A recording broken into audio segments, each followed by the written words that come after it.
Mushoku Tensei, la reencarnación de un desempleado. Volumen 7. Prólogo. 3 carruajes traqueteaban por un camino estrecho, rodeados por un denso y espeso bosque. Este lugar era conocido como los Bigotes del Wyrm Rojo, un bosque que separaba la frontera norte del reino de Asura del valle conocido como la mandíbula superior del Wyrm Rojo. La mandíbula superior era un cuello de botella natural, pero a diferencia de su contraparte, la mandíbula inferior, muy hacia el sur, esta estaba ubicada a varios días de viaje de la frontera de Asura. Por supuesto, existía una buena razón para esto: el bosque entre la frontera y el valle estaba infestado de monstruos.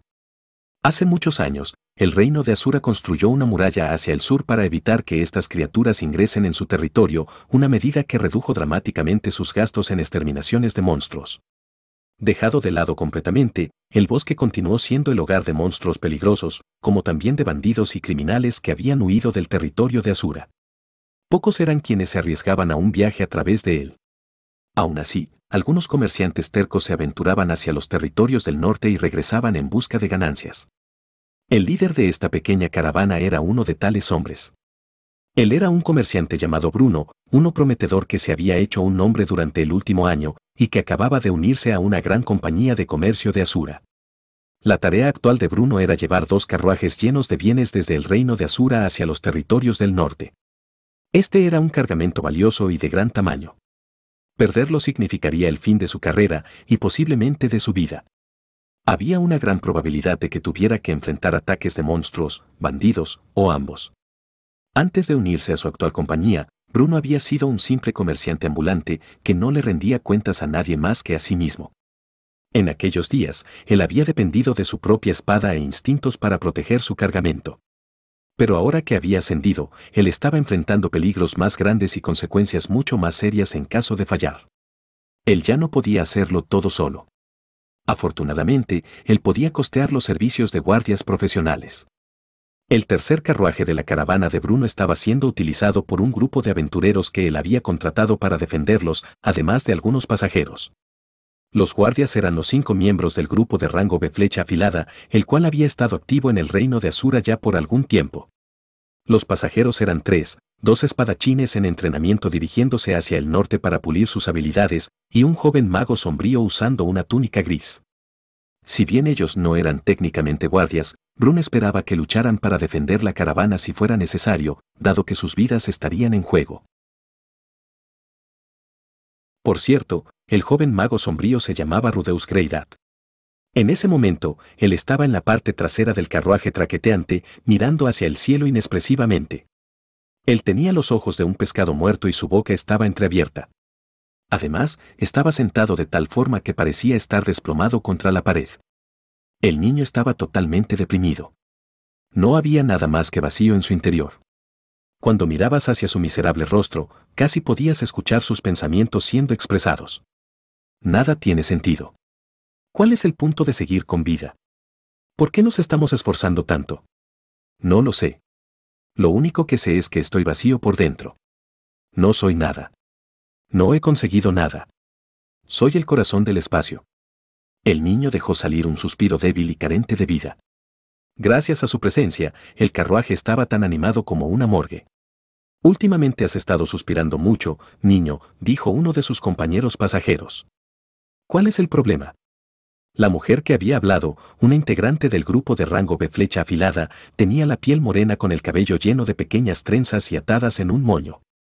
Ella usaba un protector pectoral y guanteletes, una armadura relativamente ligera, pero un poco más de lo que una mujer espadachín usaría. Su clase principal probablemente era guerrera. El joven mago lentamente miró en su dirección y se esforzó por mostrar una sonrisa. Eso solo terminó asustándola. El niño pudo haber intentado mostrar una sonrisa amistosa, pero carecía de cualquier clase de emoción. Era como la sonrisa inquietante de un muñeco de cera. Lo siento, ¿estaba suspirando? No se preocupe por eso, señorita. Estoy bien.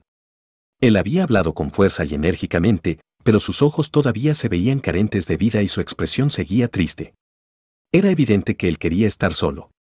La guerrera no iba a darse por vencida. Bien, entonces dime, ¿por qué te diriges hacia el norte? Ella había esperado que el mago la ignorara completamente. Con eso en mente, conseguir cualquier clase de respuesta era un buen comienzo. Eso, realmente importa, señorita. Quiero decir, supongo que eres un mago, pero ni siquiera has cumplido la mayoría de edad, ¿cierto? ¿Acabas de graduarte de alguna academia? Si estás buscando una aventura, yo comenzaría en un lugar un poco más seguro que los territorios del norte. Para ser justos, este mago sombrío se veía realmente joven. Él podría tener 12, o tal vez 13 años de edad, prácticamente un niño. Antes de responder, él nuevamente intentó sonreír. Aunque no resultó mejor que la última vez. Lo siento, pero ¿hay alguna razón por la que deba responder alguna de estas preguntas? Su respuesta dejaba clara una completa negativa de participar en la conversación. Este joven claramente no tenía ningún interés en hablar. Evidentemente, él quería hundirse en su miseria hasta que el carruaje llegara a su destino. Algunos podrían considerar su actitud desagradable. Aún así, al final del día, esta era una conversación entre viajeros. El tono del niño podría haber sido más educado, es verdad, pero existía una regla no escrita de que no debías ser demasiado molesto con las personas que conocías en el camino. Cuando eras rechazado de esta forma, lo normal era encogerse de hombros y dejar el tema. Lo cual, de hecho, fue exactamente lo que hizo la mujer de las trenzas. Pero la aventurera sentada a su lado reaccionó de una forma muy diferente. Ya fue suficiente, ¿cuál es tu problema? Susan solo estaba tratando de ser amable.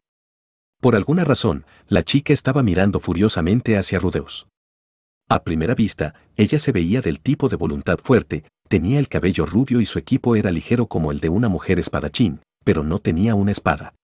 En cambio, un arco estaba colgando en su espalda. Ella tal vez tenía alrededor de 15 años, joven para ser una aventurera, incluso si era mayor que el niño mago. Ella probablemente no entendía muy bien las costumbres que se aplicaban en esta clase de situaciones. Rudeus se dio la vuelta hacia la chica y estudió su rostro cuidadosamente por unos segundos, para luego apartar la mirada. Cálmate, Sara. No es como si él estuviera buscando una pelea. Solo fue un poco directo, eso es todo. Pero has estado preocupada por él desde ayer, Susan. Dijiste que se veía deprimido. ¿Cierto? Y ahora él está actuando como si lo estuvieras acosando o algo así. Así que la mujer con las trenzas era Susan y la chica era Sara. Si bien el niño había apartado su mirada, él no estaba completamente desinteresado en su conversación, esto a juzgar por la forma en la que él seguía mirando de reojo hacia ellas de vez en cuando. Su sonrisa había dado paso a una expresión melancólica. Era difícil saber lo que estaba pensando. Después de un par de segundos, él habló una vez más. Tal como antes, su voz fue fuerte y clara, pero de alguna forma nada tranquilizadora. Me dirijo hacia el norte en busca de mi madre. Ella ha estado desaparecida desde el incidente de desplazamiento de Fitoa. Oh. Fitoa, Las dos aventureras se veían culpables. El desastre mágico en Fitoa había sido un evento impactante para los ciudadanos de Azura. Ni Susan ni Sara eran de la región, pero su grupo había trabajado ahí ayudando en los esfuerzos de reconstrucción, y habían encontrado refugiados extraviados en muchas ciudades durante sus viajes. La expresión sombría de este joven mago era la misma que ellas habían visto en los rostros de esas personas. Era la expresión de alguien que había experimentado una pérdida desgarradora. Sara no dijo nada en voz alta, pero por la mirada en su rostro, era evidente que ella se sentía mal por haber preguntado. Bien, entiendo, pero eso no te da el derecho para ser tan grosero. Ella todavía no estaba completamente satisfecha, pero el niño ignoró sus quejas y apartó la mirada, esperando que al fin lo dejaran en paz. La atmósfera al interior del carruaje solo se había vuelto más pesada. Las dos aventureras se retorcieron un poco en sus asientos, con expresiones de incomodidad en sus rostros. Pero, ¿cómo planeas buscarla? Los territorios del norte es un lugar enorme. Para la sorpresa de todos, Susan decidió seguir con el tema. Ella sabía que el joven mago iba a encontrar esto molesto, pero ella no quería pasar el resto del viaje sentada y soportando este silencio incómodo. La exasperación apareció en el rostro del niño, pero él mostró otra sonrisa fingida y se giró hacia Susan. Sí, supongo que tienes razón. Simplemente tendré que dar un paso a la vez. Bien, pero ¿tienes alguna idea de dónde comenzar, alguna clase de pista o alguien que conozcas ahí? Viajar solo no es fácil, ¿sabes? ¿Qué pensamientos estaban atravesando la cabeza del niño en este momento? Tal vez algo así como, ¿ella va a seguir hablándome por el resto del viaje? O tal vez, no quiero alargar mucho la conversación. Pero si la rechazo de nuevo, esa chica podría enojarse conmigo. Si quieres, yo podría darte un pequeño resumen de los territorios del norte. Es mejor saber algunas cosas del lugar que nada en lo absoluto, ¿no crees? El niño dudó por un momento, pero entonces dejó salir un pequeño suspiro. Claro. Por favor, hazlo. Aunque su expresión no sugería ninguna clase de interés o curiosidad. Aparentemente, Susan estaba bien con eso. Ella decidió que esta respuesta era mejor que nada. Muy bien. Límpiate la cera de los oídos y escúchame, niño. Los territorios del norte era el nombre que la mayoría de las personas usaban cuando se referían a la región norte del continente central. En general, era una tierra dura. Las cosas no eran tan desoladas como en el continente demoníaco, pero ya que la nieve cubría el suelo un tercio del año, era difícil mantener las cosechas. La comida estaba lejos de ser abundante. La mayoría de las naciones en esta región eran pobres y débiles y frecuentemente luchaban por los escasos recursos mientras sus ciudadanos apenas lograban subsistir.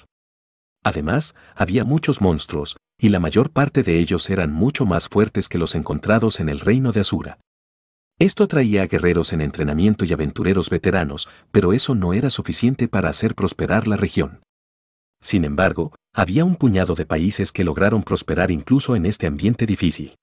Estos eran los estados conocidos como las naciones mágicas.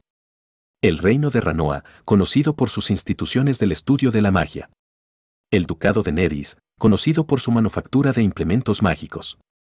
Y, finalmente, el ducado de Baserant, conocido por su habilidad en las investigaciones arcanas. Estos tres países habían formado una alianza muy unida, pulido sus conocimientos colectivos acerca de la magia y logrado una posición dominante en la región. Después de alcanzar el rango B como aventureros, podría decirse que Susan y su grupo se habían quedado sin trabajos en Asura. Ellos estaban viajando hacia el norte para asentarse en las naciones mágicas. Y, de casualidad, Rudeus Greydat se dirigía en la misma dirección. Tampoco era como si él se hubiera molestado en escoger un destino en específico.